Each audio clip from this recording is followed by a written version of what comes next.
HR talent yang digital gitu. Tadi saya lihat ada 8 kompetensinya. Sebenarnya kalau misalnya HR yang digital talent itu berarti dia paling nggak harus menguasai berapa kompetensi dari 8 itu dan apa aja sih sebenarnya? Terima kasih.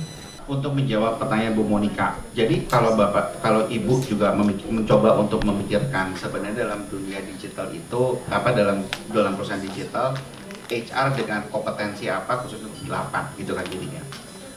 Yang tadi saya munculkan adalah 8 itu adalah kompetensi yang sebenarnya umum common dalam dunia digital. Tapi kalau bicara mengenai HR di dalam perusahaan digital, kompetensi apa yang dibutuhkan, buat saya jawaban saya pertanyaan buat saya jawabannya adalah tidak ada perbedaan.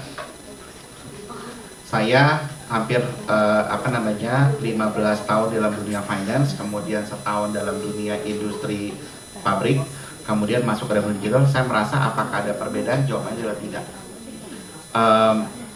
Yang menjadi perbedaan mendasar adalah ketika saya menjadi HR dalam dunia startup, itu adalah masalah agile, adaptability, dan juga kecepatan, speed. Itu yang menjadi perbedaan saya dengan perusahaan pada umumnya. Kenapa? Bapak Ibu begini, misalkan.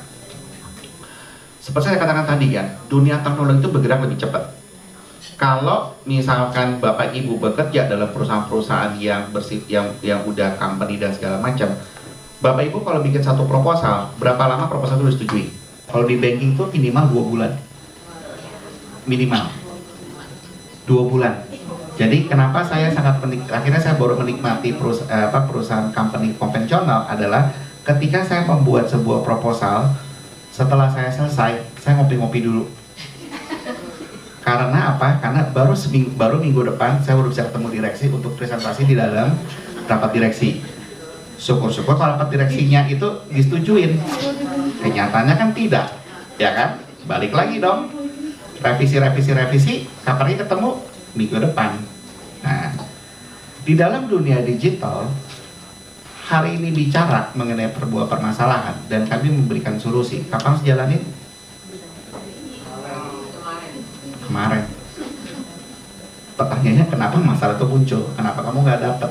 Jadi kan, ketika hari ini kami bicara, hari ini harus jalanin. Ya kan? Satu. Kedua, saya mau sejujurnya gini deh, Bapak Ibu. Saya cerita. Saya dari banking, oke? Tahu dong orang banking seperti Bapak ini di depan saya ini. Pak siapa? Pak Pandi. Persis pakaian saya dengan Pak Pandi begitu sama. Bedanya saya lebih gemukai dari Pak Pandi, ya. Saya pakai batik, pakai celana, pakai celana kain dan segala macam. Waktu saya direkrut dalam dunia startup, pertanyaan saya pertama adalah begini. Bu, besok saya masuk. Besok dress code-nya apa ya? Bebas. Pengertian bebas, suka-suka. Mau pakai celana merek boleh, mau pakai kaos boleh, mau pakai apa terserah pokoknya. Oh gitu ya. Oke.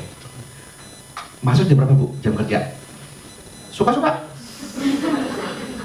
Maksudnya terserah. Mau jam 10 boleh, mau jam 8 boleh, nggak masuk pun juga nggak apa-apa. Yang penting laporan, gitu kan?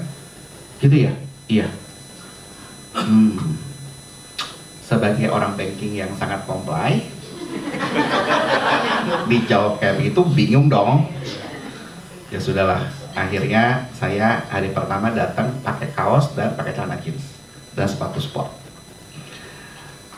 Selama perjalanan nyetir sampai ke kantor, saya lagi mikir, gue mau ke kantor, gue mau ke mall ya, gitu kan? Akhirnya saya end up dengan, akhirnya kedua saya nggak nyaman, saya pakai jaket. Jadi pokoknya paling nggak agak lebih rapi lah gitu jadinya kan, lebih rapi. Hari pertama saya masuk, jam 8 saya datang.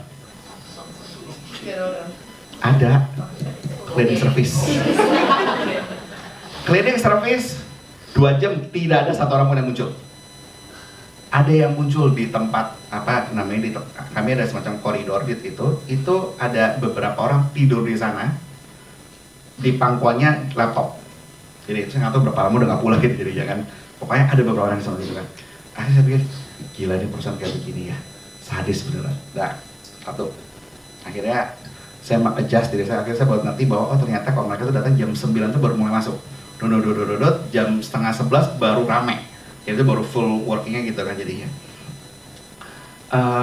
Habis itu kemudian saya mulai belajar kemudian karena saya posisi senior, saya disuruh nge-approve gaji gitu kan jadinya.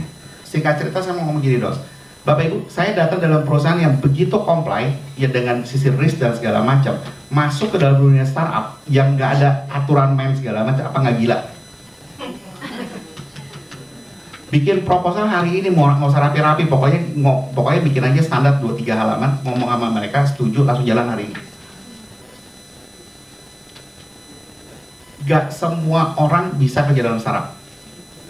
Tidak semua orang bisa masuk dalam dunia digital. Jadinya. Nah, kalau ibu mau nanya sebenarnya kompetensi apa yang ada masuk dalam dunia startup, bicara mengenai agile dan speed.